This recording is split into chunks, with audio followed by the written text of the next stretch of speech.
Il faut qu'on arrête. On arrête Ah, de surconsommer, de fabriquer autant de déchets, de le balancer n'importe où, et pour le voir finalement au fond des océans, parce que tout termine au fond des océans. tout termine au fond des océans, ça c'est sûr, c'est le dernier grand exutoire. Et effectivement, les fleuves, les eaux usées, tout ça, hop, ça se retrouve dans les océans.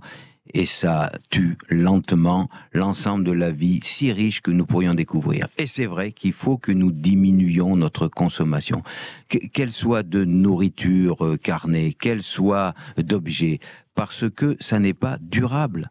Si nous avons des enfants, si nous souhaitons que ces enfants vivent dans un monde à la fois de paix et à la fois riche des espèces qui sont autour, riche des cultures aussi, eh bien, il faut que nous changions nous-mêmes. On ne peut pas avoir le double discours qui est celui de continuer à surconsommer et celui de dire je veux offrir à mes enfants un monde heureux. C'est pas possible. C'est juste pas possible. Donc, diminuer, faire attention aussi qu'on appelle au liquide vaisselle, au liquide de lessive, aux shampoings qui contiennent de nombreux toxiques qui vont aller directement intoxiquer les poissons des océans. Et donc, il y a des tas de recettes, vous trouverez sur Internet. Et si vous n'en avez pas, avec mon épouse Véronique, on a écrit un petit livre, Sauvons les océans, 10 actions pour réagir. Et il y en a des tas d'autres. Mais on peut le faire. Et quand vous entrez dans cette dynamique, vous vous apercevez que très vite, vous pouvez vous passer de consommation. Ce que je crois, c'est qu'il faut d'abord retrouver des liens entre nous, se retrouver, gagner du temps, prendre sa télévision, la jeter, gagner 2 heures par jour et revivre ensemble. Et le bien-être que ces relations nous fait éprouver fait que nous n'avons plus besoin de compenser ce manque de relations en allant surconsommer. Ensuite de ça, comme on a du temps, on va se reconnecter. Si on n'habite pas au bord de la mer, eh bien on va au moins mettre les pieds nus dans un jardin public le matin et on s'aperçoit de l'humidité de l'air, l'humidité des feuilles. C'est formidable. On se reconnecte au vivant. Oui, et c'est ça. après Pour aimer on la s'engage. nature, pour protéger la nature, il faut se connecter au vivant, en fait. C'est ça, il faut vivre l'expérience. Si tu ne la vis pas, tu ne peux pas avoir envie de... C'est ça, en fait, ton thème.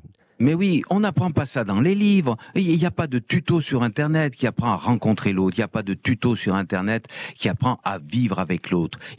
Ça se fait les yeux dans les yeux. Ça se fait l'un en face de l'autre. Même si c'est un en face de l'autre est parfois difficile. Je sais que parfois dans ces rencontres-là, on est maladroit. On nous reproche parfois à nous plongeurs d'être un peu trop intrusifs dans le milieu marin. Eh bien, il faut apprendre. Ça s'apprend. La rencontre s'apprend, et elle ne s'apprend que sur le terrain. Et là, tout d'un coup, on est heureux de la relation qui s'établit avec l'autre. Et ce bonheur, d'abord, il vous fait aimer tout le monde, et puis il vous amène à penser, mais il n'y a que ça qui compte, je n'ai pas besoin de plus. C'est cette relation qui, tout d'un coup, nous enrichit, nous fait vivre.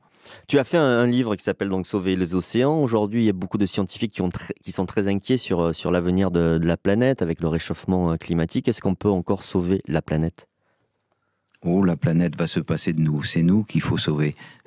La planète, elle a 3,5 milliards d'années la vie sur la planète, 3,5 milliards d'années d'ancienneté. Ce que tu veux dire, c'est qu'en fait, survivre. en se comportant comme ça, on va simplement nous s'autodétruire et la nature, elle reprendra ses droits, tout simplement. Oui. Nous allons nous autodétruire, nous allons détruire aussi les espèces à durée de vie longue, à maturité sexuelle tardive, les requins, les baleines, les cachalots, les éléphants, les gorilles, eux, ils vont disparaître. Pourtant, ce sont ces êtres-là qui nous fascinent et que nous voudrions transmettre à nos enfants et à leurs petits-enfants.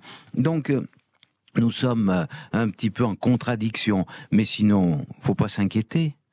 La vie est incroyablement résiliente et elle ne fait pas le choix entre l'éléphant et le virus. La vie, elle est depuis 3,5 milliards d'années en train de se diversifier, en train d'essayer toutes les possibilités, erreur après erreur, de faire des espèces différentes pour rester bien sur cette planète. Et nous passerons, parce que c'est nous qui sommes fragiles.